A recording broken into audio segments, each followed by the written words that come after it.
السلام علیکم. محمد اظہر صدیق اپنے پروگرام پولیٹیکل ڈائریز کے ساتھ حاضر خدمت ہے. 30 دسمبر بروز ہفتہ اور کل سال کا آخری دن ہوگا. کیسا سال یہ گزرا؟ بہت سی باتیں کرنے کو ہیں، بہت دل چاہتا ہے ری کیپ کیا جائے، کون کون سے بڑے واقعے ہوئے، کیا چیزیں، کیا نئی ڈیولپمنٹ ہوئی، اور اب چیزیں کس سمت پہ جا رہی ہیں. کوشش کریں گے کہ میں کل کے پروگرامز پہ یا 31 تاریخ کے پروگرام میں آپ سے تفصیلی بات کروں.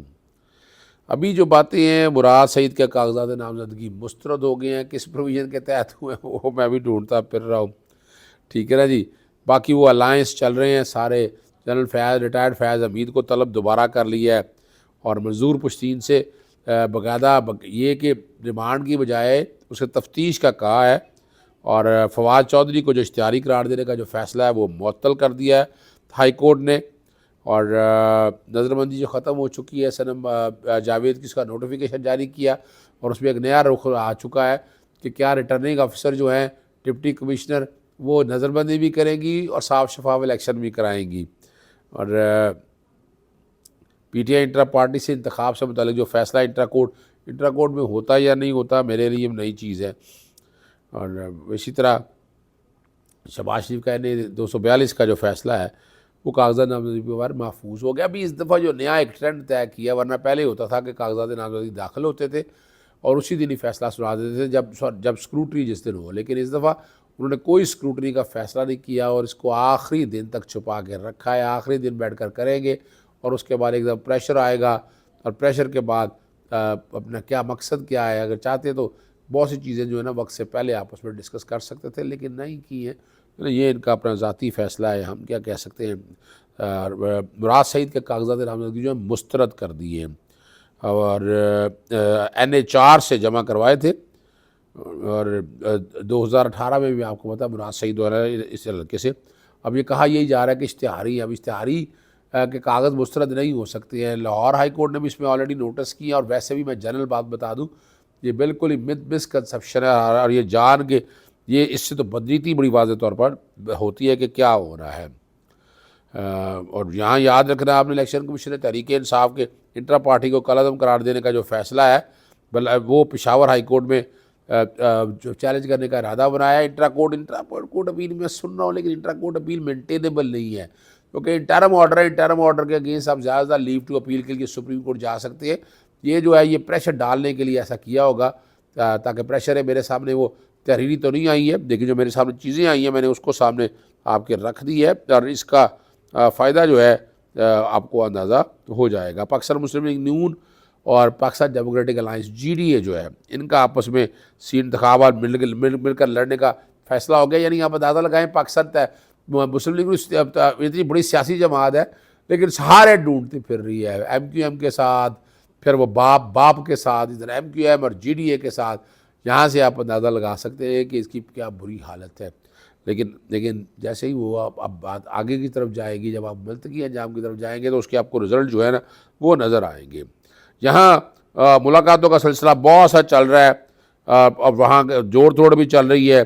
اب جوڑ توڑ کا فائدہ کیا ہونا ہے وہ اب ایک جو بات بڑی واضح ہے، بہت لوگوں کو اس پہ اعتراض رہے، لیکن chief of the staff general Asim Munir نے پاکستان کے بارے میں افواہیں اور منفی باتیں پھیلائی جا رہی ہیں. لیکن پتہ ہونا چاہیے کہ کلمہ کے نام پر 2 ہی ریاستیں قائم ہوئی ہیں، ریاست طیبہ اور ریاست پاکستان. یہ موضوع اتفاق نہیں ہے. اب سوشل میڈیا کے کانٹیکس میں نیگیٹو کیمپین کے حوالے سے بڑی وضاحت کے ساتھ انہوں نے بات کی ہے.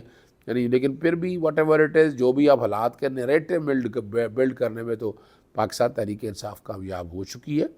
اب الیکشن میں آپ کتنا کرٹیل کرتے ہیں وہ ایک علیحدہ بات ہے. اور یہ جنرل عاصم منیر نے یہ جو بات اب کہی ہے، یہ فارمر کنونشن سے خطاب کرتے ہوئے کہی ہے کہ پاکستان وسائل سے مالا مال ہے، بہت سی چیزیں ہیں، اور لیکن وہ حالات کیوں نہیں صحیح ہو سکے وہ آپ سمجھ سکتے ہیں. آگے فیض آباد دھرنا کمیشن نے جو ہے نا سابق DG ISI کو دوبارہ طلب کر لیا ہے، اور ان کو بلایا گیا ہے، وزارت دفاع کے ذریعے بھجوایا گیا ہے کہ آئندہ ہفتے وہ بیان اپنا ریکارڈ کرائیں گے. اب اس کا رزلٹ کیا ملنا ہے وہ آپ اور مجھے بہت بخوبی اندازہ ہے، لیکن ہم لوگ وقت سے پہلے جو ہے نا یہ جا چکے ہیں، اور ہم چاہ بھی یہ رہے ہیں کہ چیزیں ساری ختم ہو سکتی ہے۔ یہ سابق آئی جی جو ہے نا اختر حسین شاہ کی سربراہی میں یہ کمیشن چل رہا ہے، اور شاہد خاقان عباسی کا بیان بھی کل عدم ہو چکا ہوا ہے۔ اب یہاں مزدور پشتین کے حوالے سے یہ بڑا اہم معاملہ ہے۔ مزدور پشتین جو ہے اس سے ایف آئی اے تفتیش کرنا چاہتی تھی، گرفتاری کی اجازت لی اس پہ جناب جسٹس میاں گل حسن اورنگزیب نے وہ درخواست مسترد کر دی۔ وہ آلریڈی انڈر کسٹڈی ہیں، وہ چیزیں ساری دیکھ رہے ہیں آپ، اور یہ کسٹڈی نہیں دینی، انہوں نے کہا کہ آپ جیل کے اندر ہیں وہیں پر جا کر تفتیش کریں، اور ایک بندہ پہلے ہی اگر گرفتار ہوا ہے تو اسے وہ تو مقدمہ آگے چلائیں، یہ نہیں کہ ملزم ایک مقدمے میں چھوڑ کر باہر آئے تو پھر گرفتار کر لیں۔ اس کا 9 مئی یا باقی واقعہ کے حوالے سے بھی بڑا سگنیفیکنٹ فرق ہے، اور وہاں بھی یہی بات ہے کہ اس طرح فرنٹ فٹ پہ جا کے آپ نے ضمانت یہ باتیں نہیں کرنی ہیں، اور جیسا بھی ہے آپ کو یہ سارا یہ فیس ہو جانا ہے، فیس کرنا ہے آپ کو۔ اور یہاں اس حوالے سے بڑی ڈیٹیل میں جو بات کہہ دی ہے، لوگوں کو ساتھ لے کے آنا تھا، ان کے انسینٹو تھے، باقی چیزیں ساری موجود تھی۔ لاہور ہائی کورٹ نے جو اگلا جو کام ہے، سابق وزیر جو ہے وفاد چودھری کو اشتہاری قرار دینے کا فیصلہ جو ہے معطل کر دیا، سسپینڈ کر دیا ہے۔ جسٹس علی باقر نقوی کی سربراہی میں 2 رکنی بینچ نے کہا کہ حکومت کو ATC لاہور نے اشتہاری قرار دیا، اسکروٹنی میں فواد چودھری پر اعتراضات دائر کیے گئے۔ عدالت نے استفسار کیا کس ایکٹ کے تحت دائر ہوا، الیکشن ایکٹ کے تحت، کہاں لکھا ہے کہ اشتہاری کی اسکروٹنی نہیں ہو سکے گی۔ عدالت نے کہا کہ آپ کی استدعا اسکروٹنی پر کوئی اثر انداز نہیں ہوگا۔ وکیل ایک شخص گرفتار ہو اور جیل میں ہو تو اشتہاری والا معاملہ ختم ہو جاتا ہے۔ اور عدالت نے فواد چودھری کو چوئی شہباز کے فیصلہ معطل کر دیا۔ نوٹس جاری کرتے 11 جنوری تک جو ہے نا عدالت نے بلا لی ہے۔ یہ ڈپٹی کمشنر لاہور کے دفتر سے یہ سارا ہوا، اور یہ ساری چیزیں یہاں تک بہرحال آپ کے سامنے۔ ہاں ایک چیز جو میں نے انٹرا پارٹی الیکشن کے حوالے سے ہے کہ جس میں بلے کا نشان لے لیا گیا ہے، وہ حق تھا پاکستان تحریک انصاف کا، اس کو چیلنج کرنے کا فیصلہ کیا، اور ڈویژنل کورٹ پہ کے ارادہ ہے ان کا چیلنج کرنے کا۔ قانون یہاں پڑھنا ضروری ہے۔ دیکھیں ڈویژن کا جو ہے نا، جب ڈویژن کورٹ ہائی کورٹ کا فیصلہ کرے گی اسے 3 ممبر بینچ سنے گا۔ نارمل تو ہم 2 ممبر بینچ بھی چلاتے ہیں، اور اس میں جو خاص بات رکھنی ہے کہ وجہ ہے کہ پشاور ہائی کورٹ سے بہت تنگ ہے کہ پشاور ہائی کورٹ نے کیوں یہ معاملہ ٹیک اپ کر لیا ہے۔ میں نے آپ کو بتایا انٹرم آرڈر کے اگینسٹ جو ہے نا وہ انٹرا کورٹ اپیل لائی نہیں کرتی ہے، وہ ہائی کورٹ میں جانا ہوگا، اور ہائی کورٹ اس کو سسپینڈ کر کے یہ ہمیشہ کے لیے جو ہے نا وہ بات بند کی انجام کی طرف لے جاتا ہے۔ آپ کو پتہ ہے کمپنیاں بہت سی ڈھیر ساری ہیں جو انہوں نے اکٹھی کی ہوئی ہیں، اور یہ چیزیں اپنے طور پر ایک دوسرے کو بھیجتے بھی رہتے ہیں، اور اس سے یہ نہیں میں کہنا چاہ رہا کہ ساری چیزیں اپنا ہالٹ پہ چلی جائیں گی۔